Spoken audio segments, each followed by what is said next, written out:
Today, I'll walk you through how to add or remove a visual border in Power by Visuals, even if you're a total beginner or just need a quick refresher. By the end of this guide, you'll know exactly how to customize your visuals with borders so you can enhance the overall presentation of your data. First, let's get started by opening Microsoft Power BI.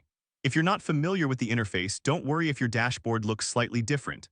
The layout may vary depending on your version, but the core functions remain the same, just follow along.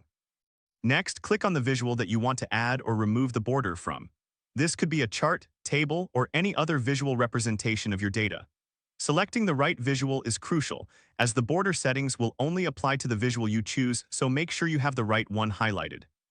Now look for the visualization pane on the right side of your screen. Click on the option that says Format Your Visual. This is where all the magic happens.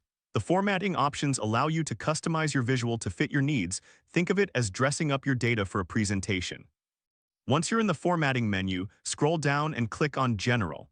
This section contains various settings that can help you adjust the overall appearance of your visual. Next, navigate to the Effects section.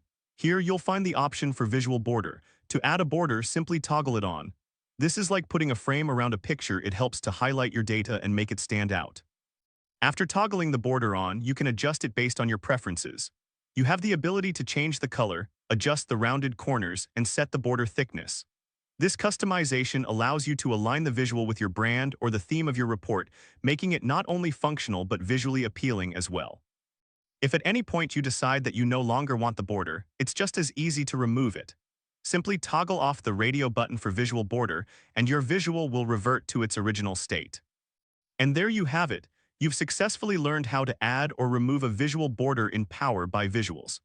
This small adjustment can significantly enhance the clarity and professionalism of your reports. If this helped you out, please give the video a thumbs up. If you run into any issues, leave a comment below. Subscribe for more actionable guides. Thanks for watching.